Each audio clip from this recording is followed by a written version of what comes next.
welcome back to the Blissful Badger and my March Madness Army Showcase Showdown. Throughout this month, we're going to look at all of my armies, and I'd like you to rate these armies on 5 criteria on a scale of 1 to 10. And then at the end of the month, we're going to tally up all of the scores and see which army is the best out of my collection.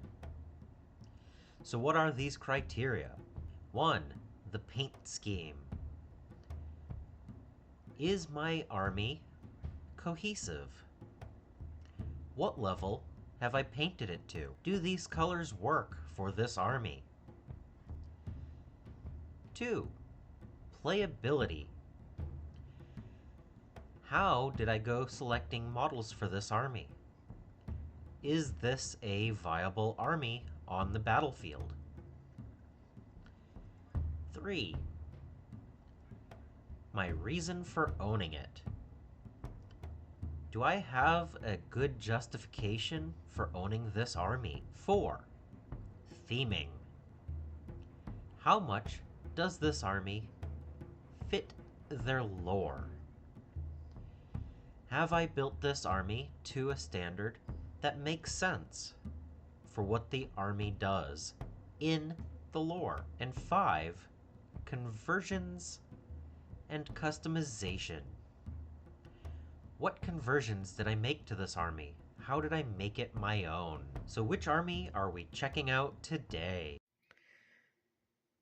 Today we're going to look at my Aeldari and Drukhari, being that although I have a decent amount of my Aeldari built, my Drukhari, aside from some mandrakes, is yet to be built.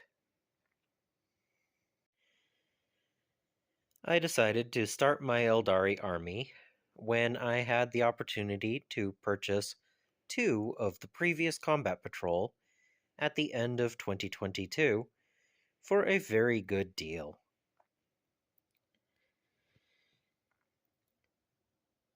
In addition to that, I was able to find 2 of the Aeldari versus Chaos Space Marine boxes, also for a very good deal. And then I picked up 2 random eBay lots. And this is currently what it looks like.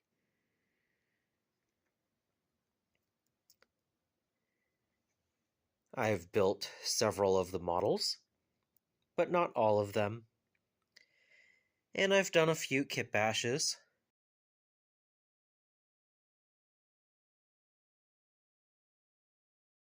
Shining Spear conversions. But beyond that,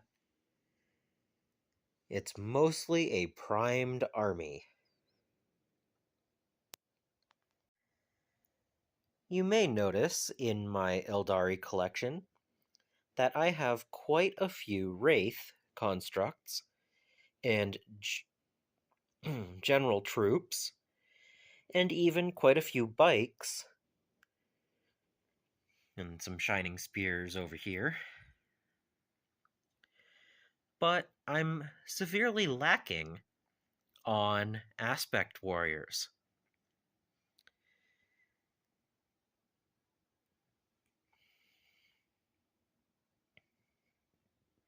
I don't know if that's something I want to explore or continue on with this particular aspect.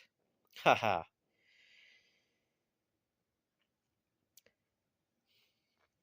But this is how the army currently stands on their tiny little 25mm bases.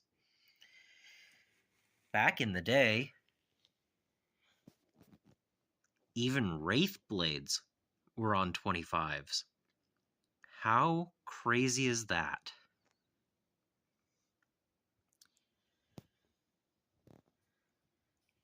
So, One thing I need to do is figure out what I'm actually going to do for a basing scheme on these. I know I'm going to have to change almost all of the bases, and that's one of the reasons why these Howling Banshees are not actually based.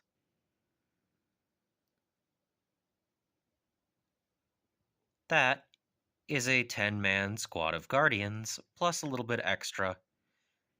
They're probably going to get converted instead of built up as Guardians.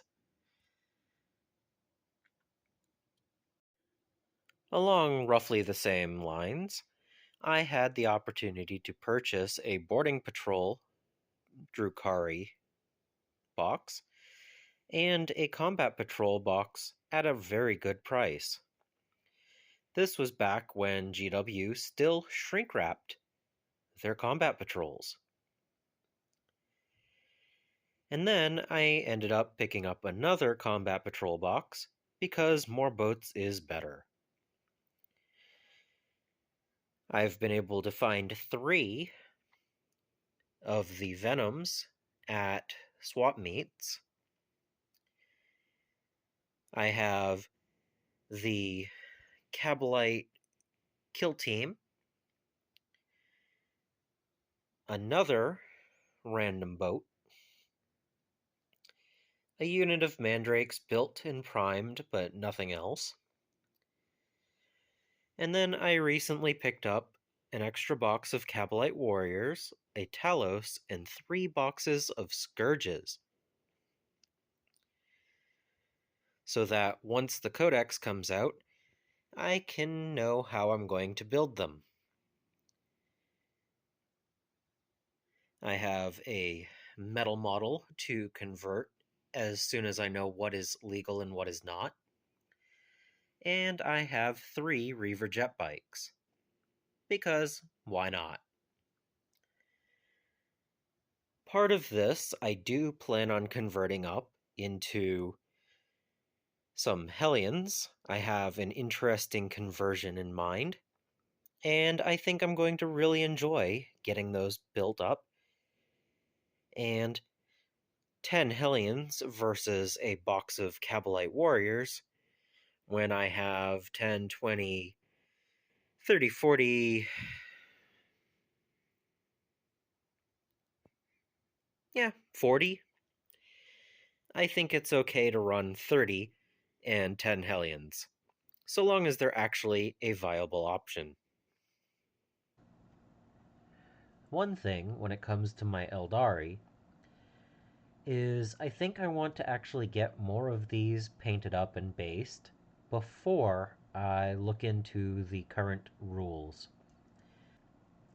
They just came out with the new codex, and I could look through it and find things that I like the most and build towards that.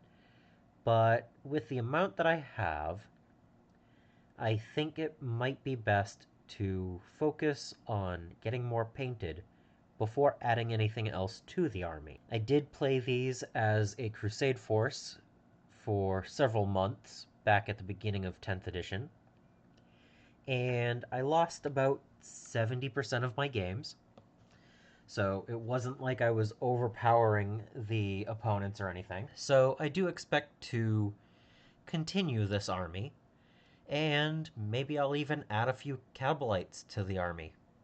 I don't know. Beyond that, I think, as far as the Drukhari army goes, until the Codex comes out and we know exactly what is and isn't still available, I can't really get around to kit bashing very many things because I don't want to have another situation like when I did my Skaven conversions, because I really like my Gutter Runners and Plague Sensor Bearers, and neither of those are still in the Codex, or the Battle Tome, if you will. So I don't want a situation like that. I am fairly certain that all of the boxes will stay reasonably close to what they are. But at the same time, the weapon options may change, and I'm not really a big fan of to magnetizing generic troops. But I am looking forward to this army getting built. There is a reason why I've purchased about 2,500 points worth of Drukhari by now. As far as mixed forces go, I'm not 100% certain if I will be picking up an Incarn and Yvrain, but I really do like those models, and I think that might be a fun challenge to paint up and see how well I can do. But I do have quite a few other projects already, and maybe those will be used as hobby goal milestone rewards. I think that might be the right way to do it for those big projects. I have quite a bit already on the table. I don't have any firm deadlines in when I will get these done. So, maybe in the next year or two? Like I said, I'm more worried about waiting until the Drukhari army codex comes out before I work on those. But that doesn't mean I can't work on the Aeldari in the meantime. I find that I really like the different craft world colors schemes. I like the blue and black look, and I also like the green and tan. So I think I might do a split between those two and maybe a splash of a third craft world here and there. But at the same time, aspect warriors get painted mostly in the colors that they are shown in the books, in the lore. So I really do like the bikes. I really do like the Wraith constructs. And the Aspect Warriors, I like some of them, but at the same time, I'm not really a huge fan of all of them. I do like the look of the new models that just came out, but if you notice, I still haven't picked up any of those. I think I have enough to work on for a little while, but you never know what the future may hold. So I think my favorite unit so far between the Aeldari and the Drukhari would have to be either my Fire Dragons or my Exodite Shining Spears. And I think looking at them back to back, it's definitely going to go to the Exodites. And I look forward to kit bashing 3 more, even if they're not technically Shining Spears. They just look so much cooler on dinosaurs. I look forward to the kit bashing of the Hellions, and I wouldn't mind doing some more kit bashes and maybe make a Talos and a Kronos out of that one kit. I have a few other ideas in mind, but until that Drukhari Codex comes out, I'm not really sure what I'm going to do with those. What are your thoughts? I'd love to know what you're thinking as well.